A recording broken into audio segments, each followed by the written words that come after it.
Hey everybody, on today's episode, this is I believe number 4, it will be installing the tub. So let's jump right into it.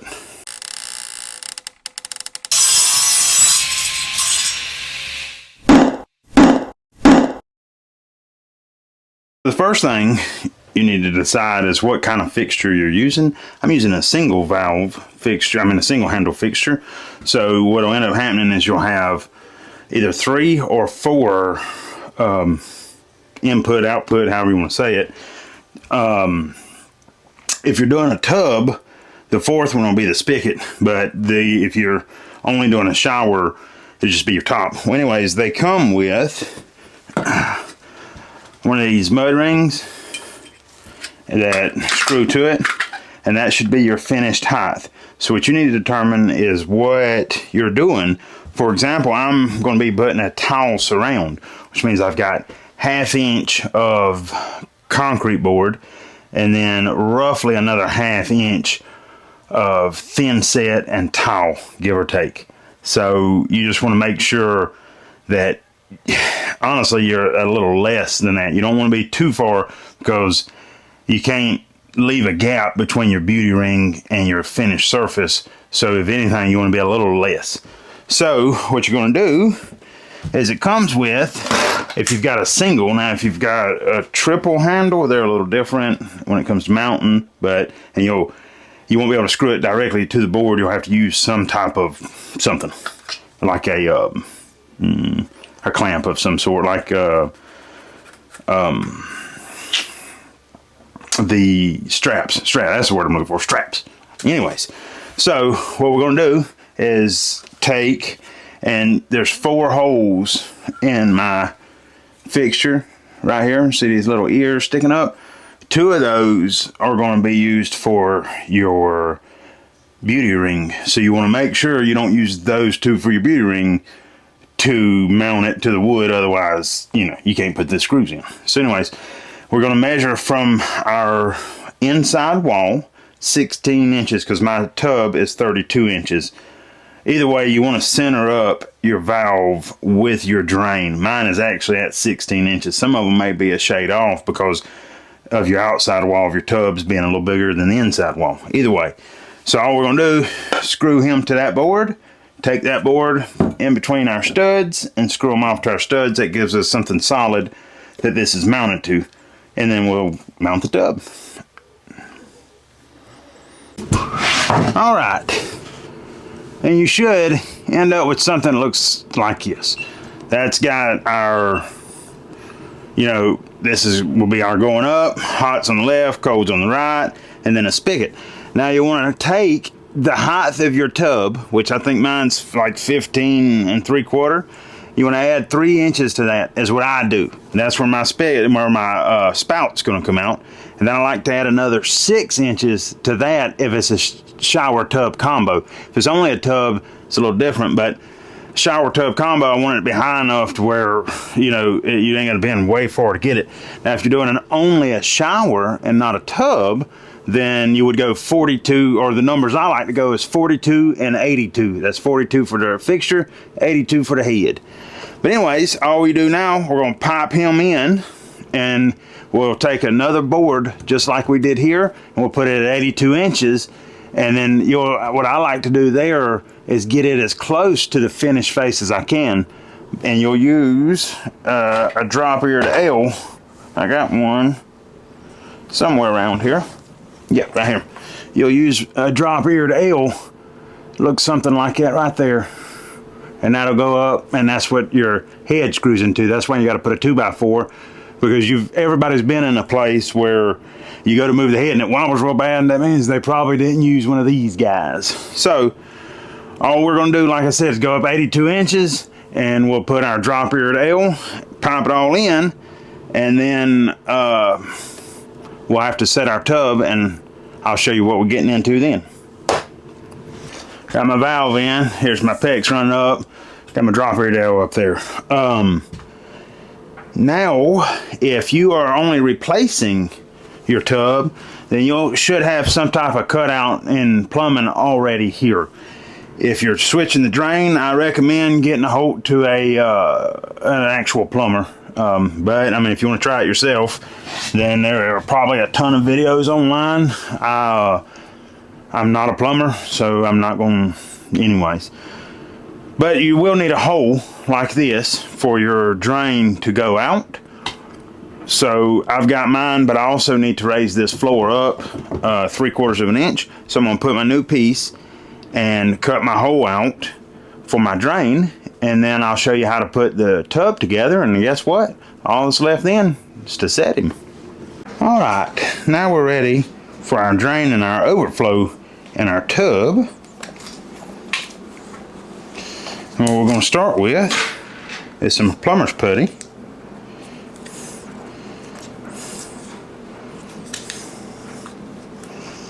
Get some of that out. And then we want to roll him into a snake.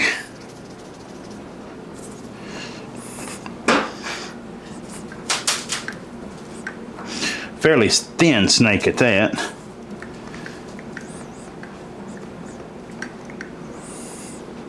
And we're going to take this guy, the one that looks like this, so there's no holes in him. There'll be another one that looks a lot like him. But see, he'll have holes in him. That's your overflow. This is your drain. It's got threads here.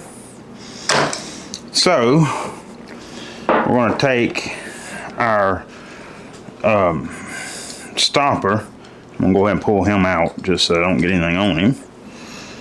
And you should be left with your strainer. Looks kind of like it right there. And a washer. We're going to take our putty snake here. And we're going to put him around our strainer here. Should end up with something that looks like it.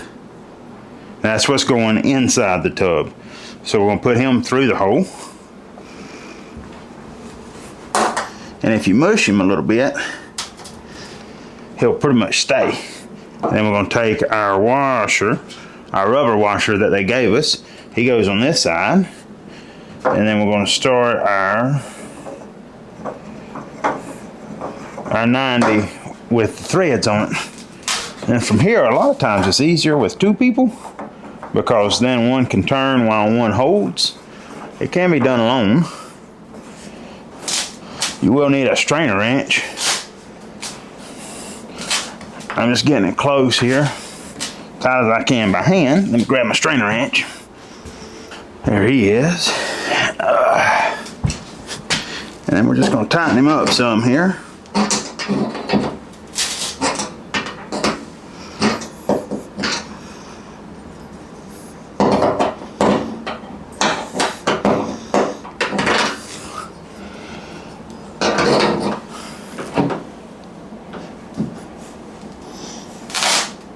There, once we got him nice and tight, we'll clean up all our leftover putty, put it back, save it for our next job. And then we're going to take these other pieces that they gave us, and it should be close, and we're just dry fitting it right now. So what I'm going to do, let's go ahead and mount this guy, and it's got a rubber washer that goes with him too, and that rubber washer is cut at an angle.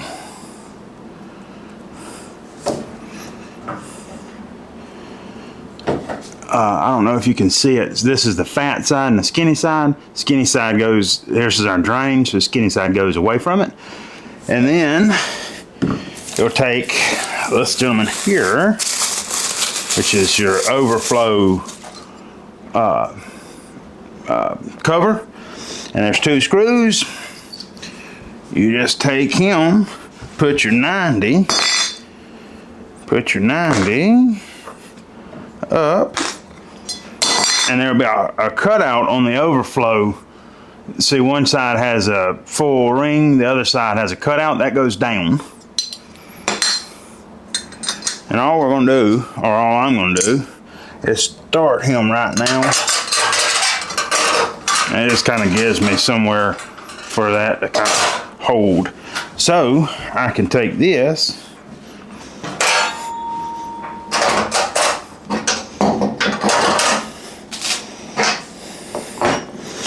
and just checking here. And then I'm going to go ahead and cut him off to length. All right, now all we want to do is dry fit everything and make sure it all works the way we want it to. There we go.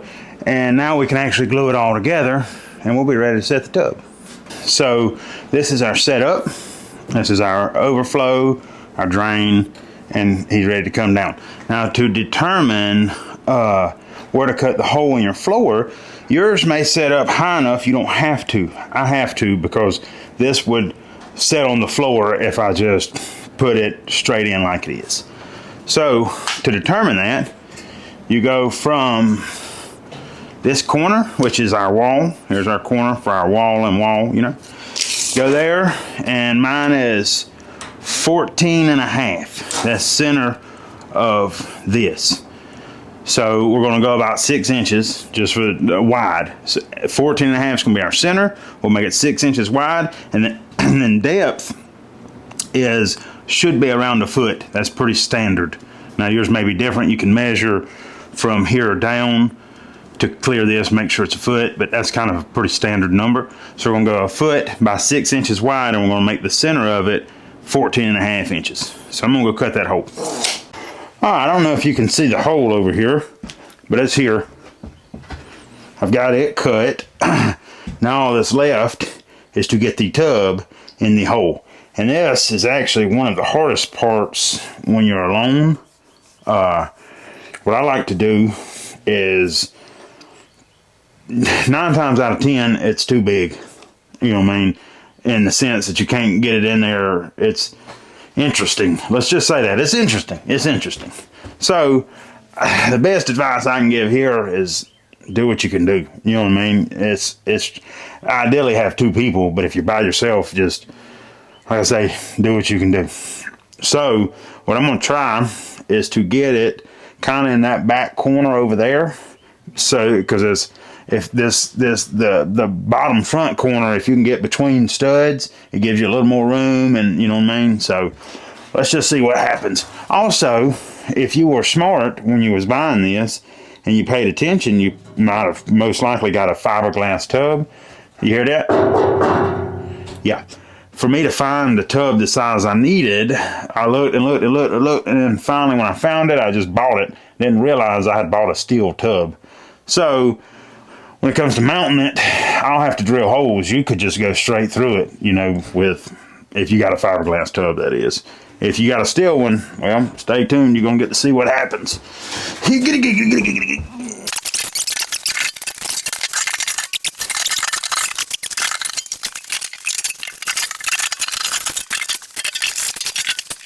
Good grief!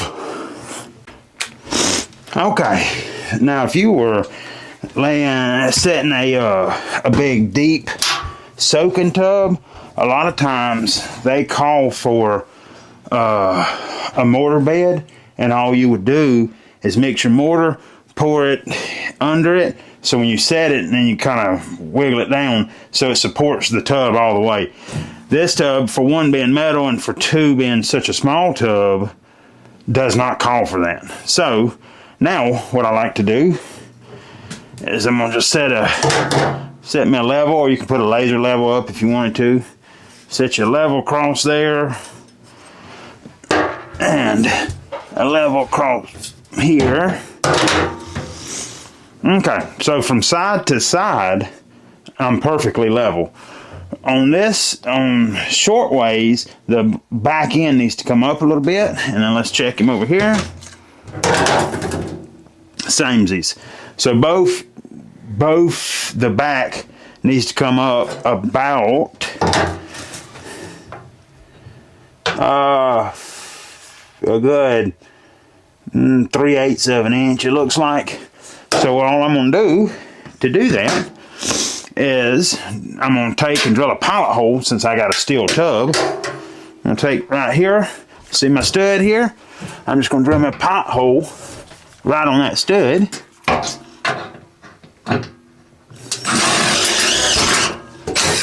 Like so. And then I will raise him up to a level and put me a screw in there. Let me go ahead and get me a screw.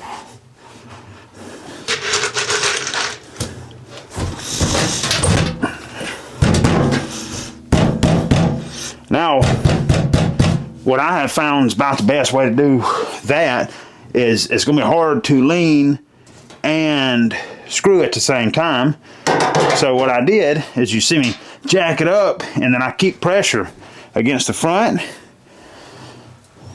Oh, went too low. So, and then I just bump him until he's right, and I'm keeping pressure against the front here, so he'll stay right there where I want him to until I can get a screw in him. Now, with that being said, you might say, oh, it's a tub, everything runs to the drain. Does it really need to be that level? Yes, it does, actually, because if you're doing a tile surround, you've got a nice level place to start. And if you're doing a fiberglass surround, if it's unlevel, you'll end up with a crack here, or a crack up there, or here, if it's unlevel. So, let's check him again. We're good there. And we're going to go here and level him up, and then we'll check the back here. Look at there. Man, I ain't got no complaints about any of that. So I'm just going to, now all I'm going to do is drill my pilot holes and screw him off. And there you go, folks. That is how you set a bathtub. Now all that's left is to put our concrete board and tile, which will be our, maybe the next video, or it'll be a future video. So if you enjoyed it, thanks for watching. Maybe leave me a like, a subscribe, comment, anything like that. And until next time, keep making dust.